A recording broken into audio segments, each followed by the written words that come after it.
If you're interested in applying for Portugal's D7 visa this year, then this video is for you.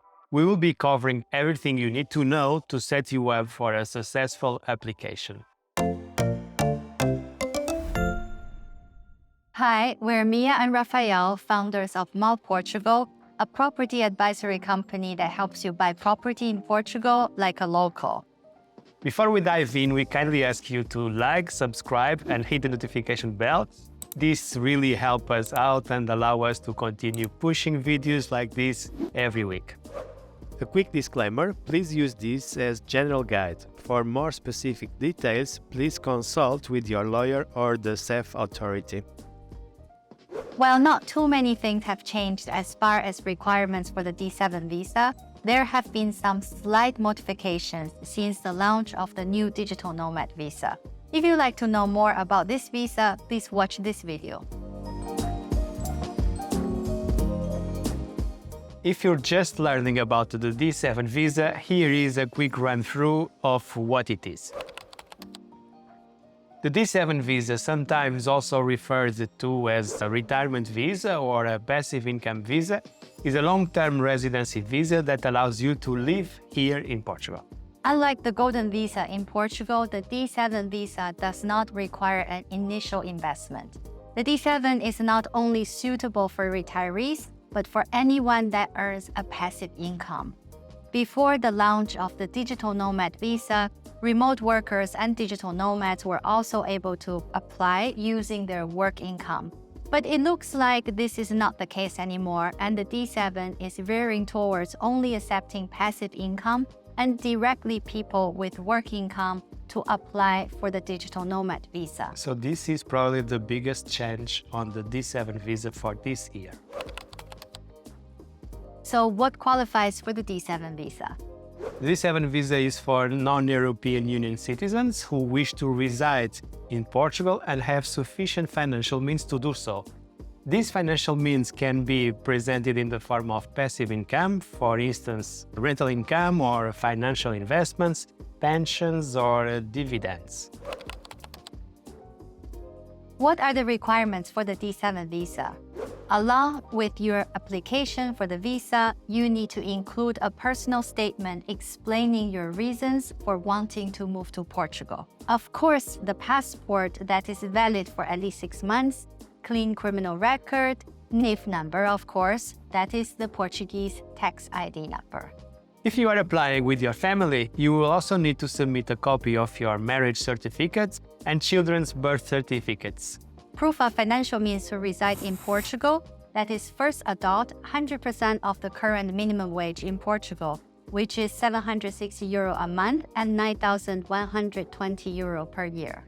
For the second or more adopt 50% of the current minimum wage, which is €380 per month and €4,560 per year.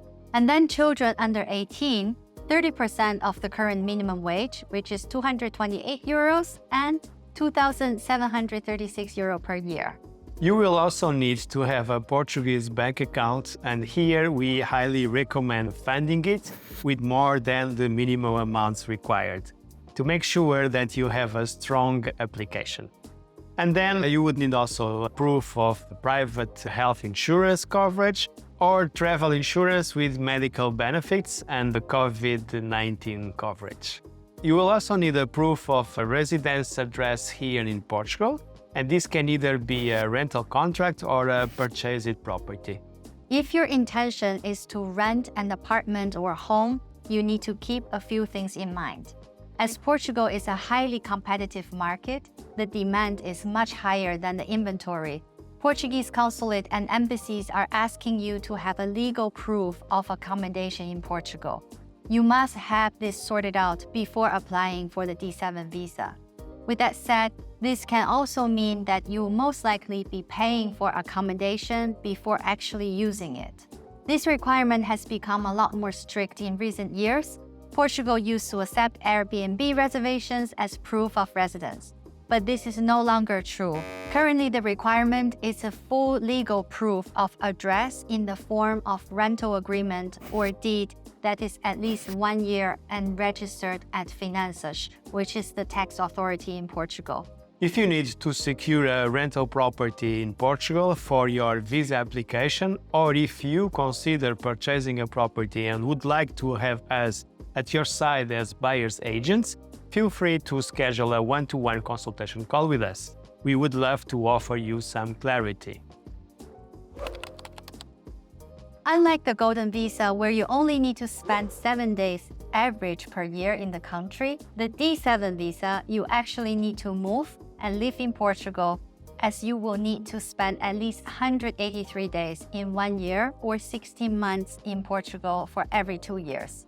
This also means you will become a tax resident in Portugal, but the good news is that you can combine your D7 visa application with the NHR tax regime that offers you a very competitive taxation regime. Leave a comment below if you would like to hear more about non-habitual tax regime in depth in another video.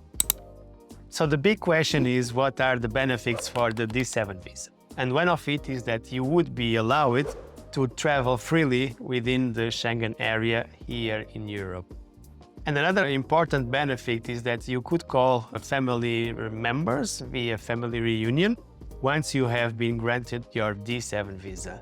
And this includes partners, parents, children under 18 years old, unless they are studying, and then they can be over 18, and minor siblings. Once they've been granted entry to Portugal, they too will be able to live, work, and study here in Portugal.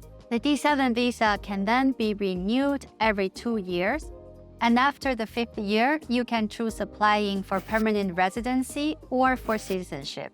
This would require you to pass a simple A2 Portuguese language test first. Can we help you with your application for the D7 visa? At Mall Portugal, we focus exclusively in the property market, helping you buy a property as a local or securing you a rental contract for your D7 application. If that is your case, and if you would like to work with us, please send us an email or schedule a call directly with us using the links in the description below.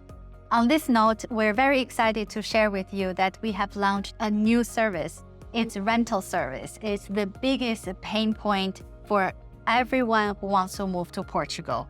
Definitely. And if you are curious to know more about this service, please visit our new website at propertyrentalportugal.com. As always, if you found this video helpful, make sure to like, subscribe, and hit the notification bell. We post new videos every week.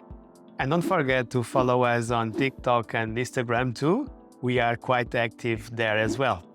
If you'd like to learn more about the new digital nomad visa, make sure to watch this video. See you in the next one. See you. Bye.